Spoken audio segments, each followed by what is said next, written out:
les dernières touches d'embellissement et de pavoisement de la municipalité. Les drapeaux et les banderoles à l'effigie du numéro 1 de la République fleurissent à travers la ville. Le chef de l'État est attendu ici ce dimanche en début de matinée.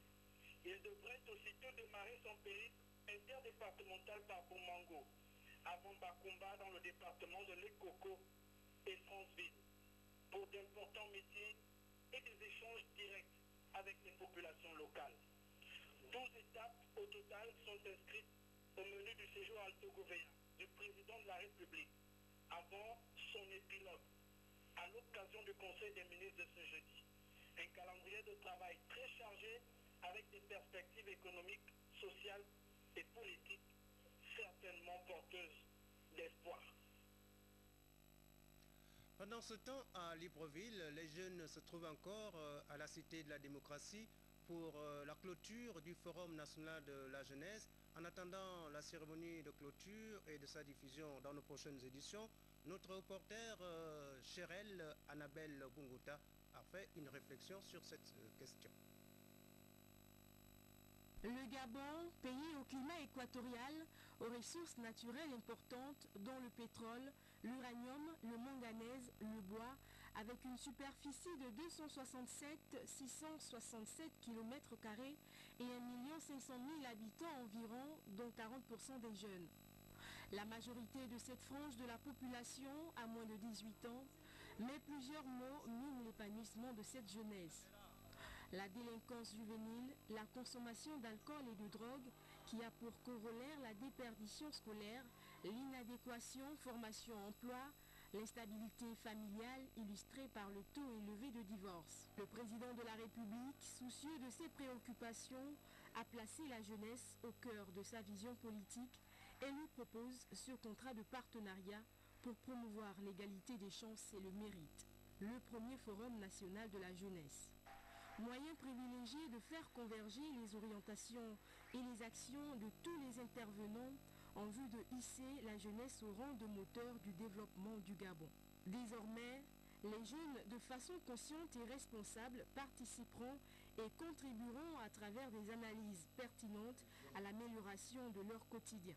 Cette nouvelle implication des jeunes aux politiques et programmes qui les concernent en tant qu'acteurs et bénéficiaires est un droit et un devoir inscrit en l'article 12 de la Charte de la jeunesse africaine qui stipule que l'élaboration de la politique nationale pour la jeunesse doit se fonder sur une consultation massive des jeunes et doit prévoir la participation active de ces derniers à tous les niveaux de prise de décision et de gouvernance relative aux sujets les concernant et la société en général.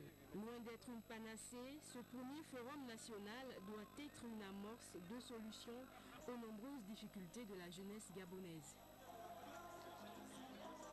C'était là une réflexion d'une jeune journaliste, Chérel Annabelle Bunguta. L'opération Libérer les trottoirs est-elle effective à Libreville? Pour en savoir un peu plus, Janice Ondongema et Yvette Onkosa de notre rédaction effectuent cette nuit même le tour de la ville avec les agents municipaux. Alors, Janice, quel est en ce moment l'aspect des trottoirs de Libreville à l'heure où nous parlons? C'est incroyable, mais vrai. On se retrouve ici au carrefour des Charbonnages, un espace autrefois envahi qui est complètement aujourd'hui dégagé.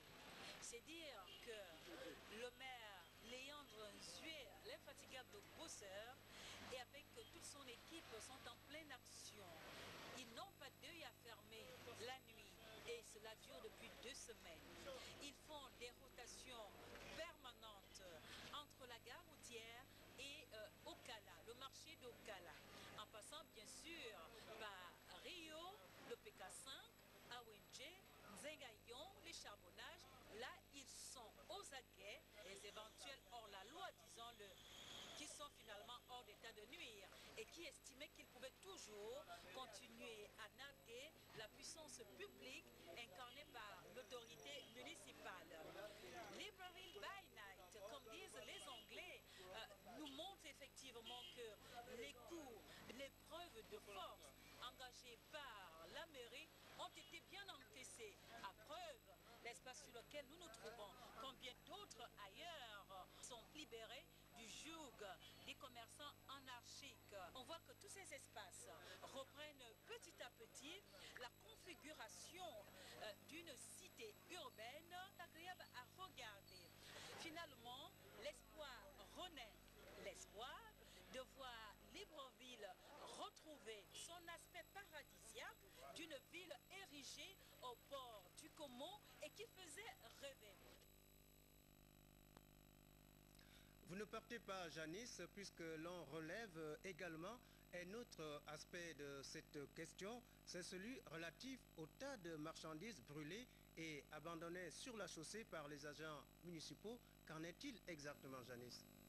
Sur les lieux, justement, nous avons le maire en charge de ce dossier et qui est d'ailleurs la personne indiquée pour répondre à cette question.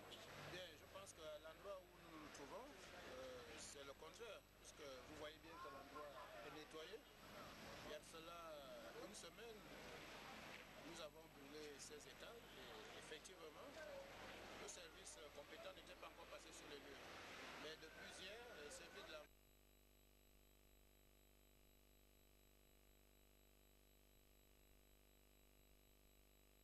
plus que le carrefour PK5 et le rond-point des heures y aura nettoyé. Et je sais que d'ici lundi, tout sera parfait. Janice Ondongema, Yvette Okosa, depuis le carrefour des charbonnages pour la rédaction de la RTG chaîne 1.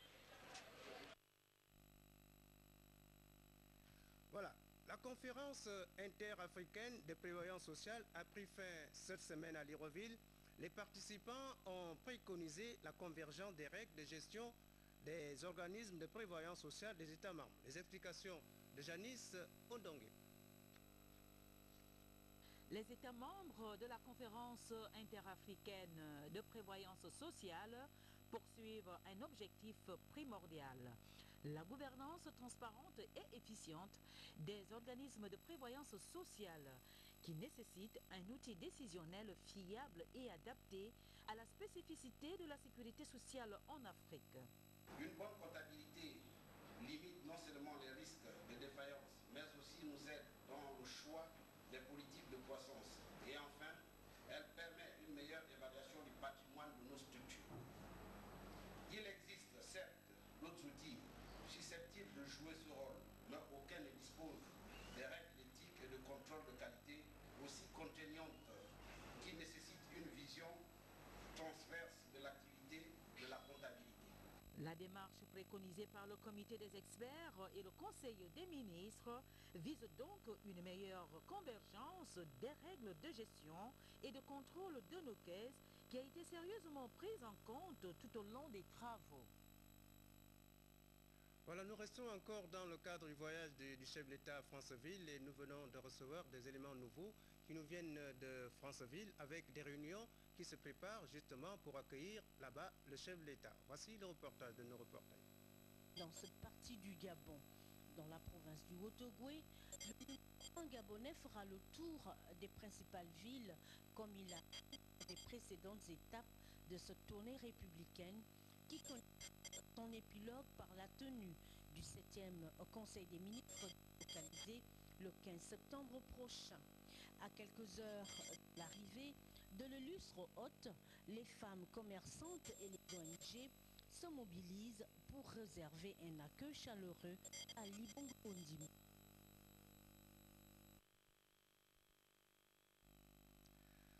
Voilà, nous venons donc de nous présenter là un reportage concernant la visite du président de la République à Franceville.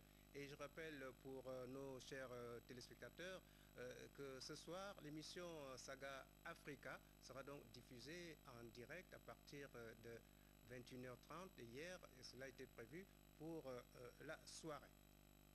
Sauf si nos amis de Franceville nous apportent encore un élément nouveau. Sinon, nous avons sur donc ce plateau un invité qui devrait en principe venir nous parler d'un problème sur la page politique, notamment en ce qui concerne la majorité républicaine. Cette majorité républicaine qui a enregistré un nouveau parti, donc un nouveau parti qui se dénomme cause commune pour le développement du Gabon. Et le président de ce parti s'appelle donc M. Jean-Pierre Ndong Abessolo. Jean-Pierre Ndong Abessolo est venu ici parler de son parti et quelque temps après la naissance de cette partie, de la majorité républicaine pour l'émergence. Monsieur Ndong, bonsoir. Bonsoir. Alors, vous êtes là pour parler de quelque chose qui se passe dans votre pays, notamment dans le cadre de cette déclaration. Oui, Célestin, il s'agit d'une déclaration conçue par le bureau exécutif de notre formation politique. Donc, déclaration du Parti Cause commune pour le développement du Gabon, membre de la majorité présidentielle. Allez-y. Le samedi 27 août 2011, la Cause commune pour le développement du Gabon, CCDG, a organisé un déjeuner de presse à Libreville relatif à sa légalisation par le ministère de l'Intérieur, de la Sécurité publique, de l'immigration et de la décentralisation. Depuis cette date, il nous a été donné de constater, comme par le passé, que M. Bonaventure Ondondo s'arroge le titre de président de notre parti, s'exprime en cette qualité et multiplie des manœuvres sordides portant atteinte à la CCDG, en violation flagrante des articles 22 et 23 du règlement intérieur. Considérant que l'intéressé a écopé d'un avertissement en date du 27 juillet 2001 pour abandon de poste, considérant que depuis le 27 août 2001, ce dernier a été régulièrement relevé de ses fonctions par décision du bureau exécutif élargi au conseil politique pour vagabondage politique et remplacé par M. Ndong Abessolo Jean-Pierre au poste de président de la CCDG, considérant que depuis la création de notre parti en 1999, M. Bonaventure Ondondo brille par le non-respect des décisions prises par le bureau exécutif et dont le ministère de l'Intérieur est toujours informé. Le bureau exécutif, réuni le vendredi 9 septembre 2011, décide. Article 1. M. Ondondo Bonaventure est exclu définitivement de la cause commune pour le développement du Gabon. Article 2. Tout acte posé par l'intéressé n'engage pas la responsabilité de la cause commune pour le développement du Gabon. Article 3. La présente décision qui prend effet à compter de sa date de signature sera publiée et communiquée partout où besoin sera.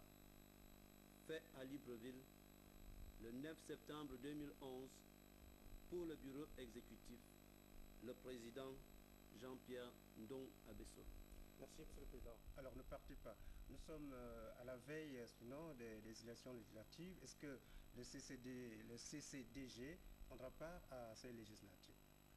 Comme tout autre parti qui se veut sérieux, la cause commune pour le développement du Gabon prendra part aux dites élections, en présentant des candidats, comme le dit la loi, au moins dans 5 provinces différentes. Alors, merci, Monsieur le Président.